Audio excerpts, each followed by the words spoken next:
Assalamualaikum warahmatullahi wabarakatuh. Oke, pada hari ini kita akan membahas materi pertama dari mata pelajaran simulasi dan komunikasi digital. Setelah kalian melihat video tentang atau seputar simulasi digital yang sudah saya kirimkan, maka di sini adalah materi pertama yang akan kalian pelajari pada mata pelajaran simulasi dan komunikasi digital. Oke, adapun kompetensi dasarnya di sini yang pertama, untuk kompetensi pengetahuan menerapkan logika dan algoritma komputer. Kemudian untuk kompetensi keterampilannya menggunakan fungsi-fungsi perintah atau komen. Ataupun materi pembelajarannya meliputi 1. Definisi logika dan algoritma. Kedua, manfaat mempelajari logika. Ketiga, fungsi logika. Dan yang keempat, merumuskan masalah tentang konsep logika dan algoritma menggunakan flowchart. Oke, yang pertama pengantar. Logika berasal dari kata logos dari bahasa Yunani yang bermakna hasil nalar yang diutarakan dalam kata dan dinyatakan dalam bahasa. Oke, definisi logika adalah identik dengan masuk akal dan penalaran. Nah, penalaran di sini adalah salah satu bentuk pemikiran. Pemikiran sendiri adalah pengetahuan tak langsung yang didasarkan pada pernyataan langsung. Pemikiran sendiri mungkin berarti benar, mungkin juga tak benar. Oke, adapun manfaat mempelajari logika yang pertama, menjaga supaya kita selalu berpikir benar menggunakan asas-asas yang sistematis. Sistematis di sini berarti berurutan. Kemudian membuat daya pikir menjadi lebih tajam dan menjadikannya lebih berkembang. Kemudian membuat setiap orang berpikir cermat, objektif dan efektif dalam berkomunikasi. Kemudian yang keempat, meningkatkan cinta kebenaran dan menghindari kesesatan bernalar.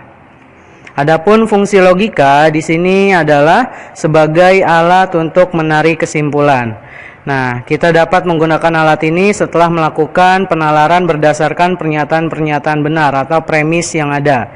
Penalaran di sini dibedakan menjadi dua jenis, yaitu pola nalar deduktif dan pola nalar induktif. Mungkin kalian pernah mendengar kata-kata deduktif dan induktif ini pada mata pelajaran bahasa Indonesia. Mungkin di SMP-nya pernah belajar. Oke, lanjut. Yang pertama, deduktif, yaitu penarikan kesimpulan yang bergerak dari pernyataan benar yang umum ke khusus. Ingat, dari umum ke khusus. Contoh, di sini ada pernyataan umumnya, yaitu semua siswa SMK harus disiplin dan bertanggung jawab. Adapun pernyataan khususnya adalah Sandi adalah siswa SMK. Jadi kesimpulannya, Sandi harus disiplin dan bertanggung jawab. Kenapa Sandi harus disiplin dan bertanggung jawab? Ya, karena Sandi adalah siswa SMK, sedangkan semua siswa SMK harus disiplin dan bertanggung jawab. Kemudian yang kedua yaitu induktif. Penarikan kesimpulan yang bergerak dari pernyataan benar yang khusus ke umum. Di sini ada 3 pernyataan khusus, yaitu Devi rajin belajar, dia mendapat hasil yang memuaskan. Yuda rajin belajar, dia mendapat hasil yang memuaskan. Tika rajin belajar, dia mendapat hasil yang memuaskan. Dari ketiga pernyataan itu, kesimpulannya adalah siswa yang rajin belajar akan mendapatkan hasil yang memuaskan. Oke, jadi kesimpulannya adalah Devi, Yuda, dan Tika mereka merupakan seorang siswa karena mereka rajin belajar dan dia semua mendapatkan hasil yang memuaskan.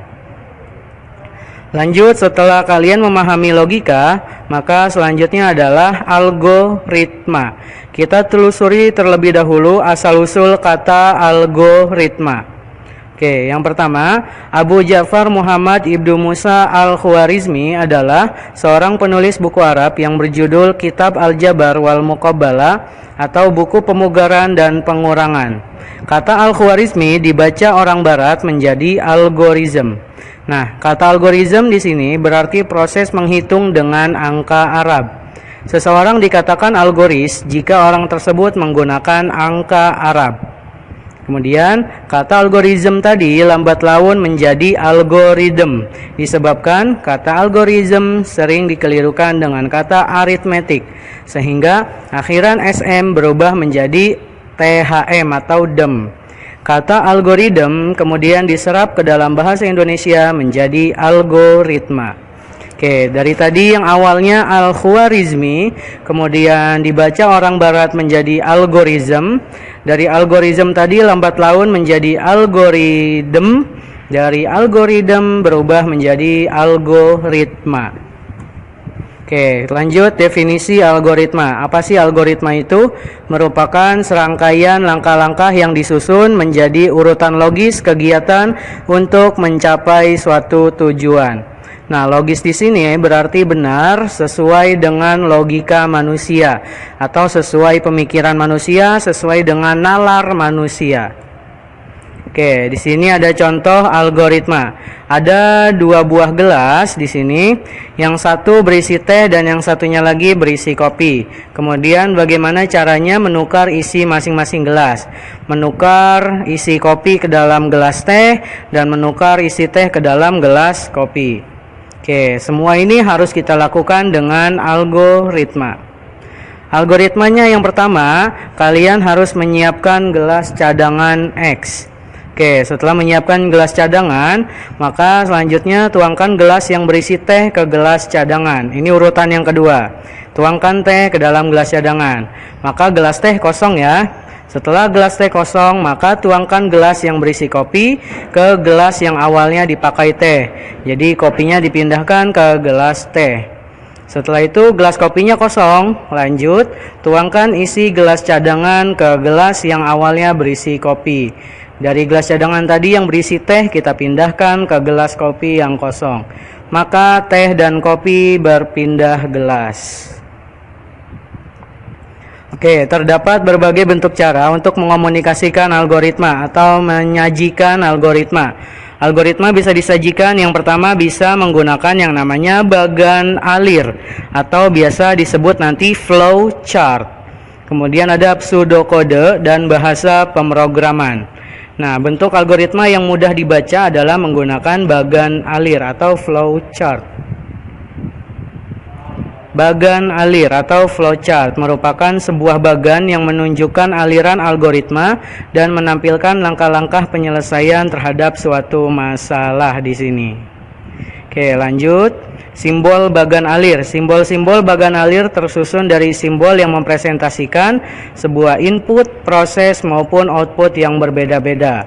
Oke, di sini kita akan bahas satu persatu simbol dari flowchart. Yang pertama, flow direction symbol, yaitu simbol yang digunakan untuk menghubungkan antara simbol yang satu dengan simbol yang lain. Simbol ini kita sebut juga dengan connecting line. Jadi arahnya bisa ke atas, bisa ke bawah, bisa ke kiri, bisa ke kanan. Kemudian ada konektor simbol. Konektor simbol di sini ada 2. Yang membedakan adalah konektor ini ada yang digunakan untuk di satu halaman yang sama dan ada yang digunakan untuk halaman yang berbeda. Di sini digunakan apabila kalian menggambar flowchart panjang dari atas ke bawah. Jika mentok sampai bawah tapi masih di halaman yang sama dan kalian ingin pindah ke sampingnya lagi untuk ke atasnya lagi, maka pakai konektor yang lingkaran. Kemudian apabila kalian sudah mentok di ujung pinggir, sudah ingin berpindah halaman, maka kalian bisa menggunakan konektor simbol yang ujungnya lancip seperti pensil. Oke, lanjut. Ada simbol kotak di sini, disebut juga processing symbol. Simbol yang menunjukkan pengolahan yang dilakukan oleh komputer.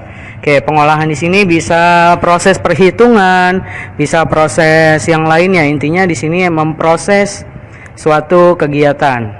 Kemudian ada simbol decision atau simbol keputusan. Nah, simbol pemilihan proses berdasarkan kondisi yang ada. Jadi misalkan ada satu kondisi, misalnya kalian lulus SMP, ingin lanjut ke SMA atau ingin lanjut ke SMK. Itu merupakan salah satu penggunaan simbol decision. Kemudian ada simbol disk and online storage. Ini untuk penyimpanan tapi jarang digunakan. Lanjut, simbol display untuk menyatakan peralatan output yang digunakan. Ini juga jarang digunakan. Kemudian lanjut simbol input dan output. Nah, simbol yang menyatakan proses input dan output tanpa tergantung dengan jenis peralatannya. Oke, di sini sering digunakan yaitu input. Input yaitu masukan. Masukan apa yang akan kalian tulis di sini, juga output yang berarti keluaran. Keluarannya apa nanti? Misalnya ingin menghitung luas persegi. Berarti kalian harus menginputkan sisinya berapa. Jika ingin menghitung luas persegi panjang, berarti kalian harus menginput panjang dan lebarnya berapa. Baru nanti bisa dihitung panjang kali lebar. Nah, outputnya yaitu berupa hasilnya berapa, seperti itu. Menggunakan simbol input output yang berbentuk jajar genjang. Kemudian simbol manual input dan simbol manual operation itu jarang digunakan. Lanjut, simbol predefined process. Ini untuk menjelaskan sebuah proses. Lanjut, simbol preparation atau simbol persiapan. Mempersiapkan penyimpanan yang akan digunakan sebagai tempat pengolahan di dalam storage. Misalnya kalian ingin menginputkan atau menghitung luas lingkaran. Nah, luas lingkaran di dalamnya sudah ada rumus bawaannya yaitu Pi. Nilai Pi sendiri bisa 3,14 atau 22/7. Nah, simbol itu bisa kita gunakan flowchart simbol preparation karena memang rumusnya sudah ada dari sana. Seperti itu. Dan yang terakhir adalah terminator simbol, yaitu simbol untuk permulaan, untuk start, dan untuk akhir atau stop dari suatu flowchart. Jadi ketika kalian memulai flowchart pakai simbol terminator, ditulis start atau mulai. Kemudian di selesainya atau di akhirnya kalian tulis lagi simbol terminator, ditulis selesai atau stop. Oke, di sini ada satu contoh algoritma. Ini adalah algoritma ketika mandi. Oke, cara orang mandi mungkin berbeda-beda, tapi di sini adalah salah satu algoritma orang ketika mandi yang secara umumnya. Yang pertama, siapkan peralatan mandi tentunya. Kemudian setelah semuanya siap, masuklah ke kamar mandi. Ketiga, lepaskan baju. Keempat, siramkan air ke seluruh anggota badan. Kemudian gunakan sabun, sampo. Kemudian bilas badan dengan air. Gosok gigi. Kemudian gunakan anduk untuk mengeringkan seluruh tubuh. Kemudian pakailah baju ganti. Dan terakhir keluar kamar mandi. Tentunya setiap orang ini akan berbeda-beda. Mungkin ada yang sabunan dulu baru disiram airnya, atau mungkin ada yang disiram dulu airnya baru sabunan, atau ada yang mau sampoan dulu, atau yang mau gosok gigi dulu. Itu setiap orang pemikirannya, logikanya berbeda-beda. Tapi secara umumnya seperti ini. Nah, di sini adalah salah satu contoh flowchart. Lihat di sini yang pertama, ini adalah flowchart untuk menghitung keliling lingkaran. Yang pertama, simbol terminator di sini kalian tulis mulai. Ini ada connecting line ke bawah, berarti arahnya ke bawah. Kemudian ada simbol preparation atau simbol persiapan. Sudah disiapkan nilai Pi-nya sebesar 3,14. Kemudian ada simbol input. Input R. R di sini adalah jari-jari. Maka kalian harus menginput jari-jarinya berapa. Setelah diinputkan, lanjut simbol proses yang simbol kotak ini menghitung keliling. Keliling sama dengan 2 kali Pi kali R. Ini adalah rumus untuk menghitung keliling. Setelah itu, lanjut simbol output. Output tampilan K, tampilkan K. K di sini adalah keliling. Maka dia akan menampilkan hasil perhitungan dari keliling lingkaran yang kalian inputkan. Dan simbol yang terakhir adalah terminator lagi yang bertuliskan selesai. Nah, di sini lanjut ada contoh lain dari flowchart, ini yang lebih rumit.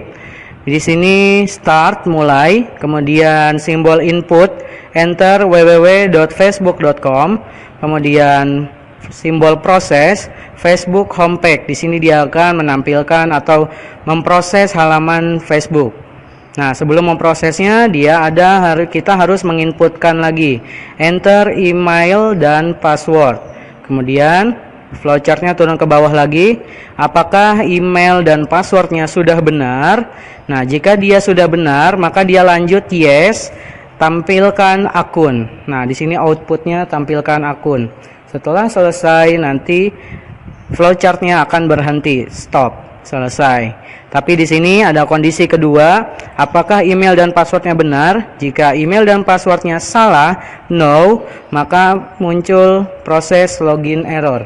Setelah login error, dia meminta memasukkan email dan passwordnya kembali dan akan mengecek kembali seperti itu. Oke, sampai di sini cukup penjelasan saya tentang logika dan algoritma serta notasi flowchart. Apabila ada yang ingin ditanyakan, bisa kalian sampaikan di kolom komentar. Terima kasih. Assalamualaikum warahmatullahi wabarakatuh.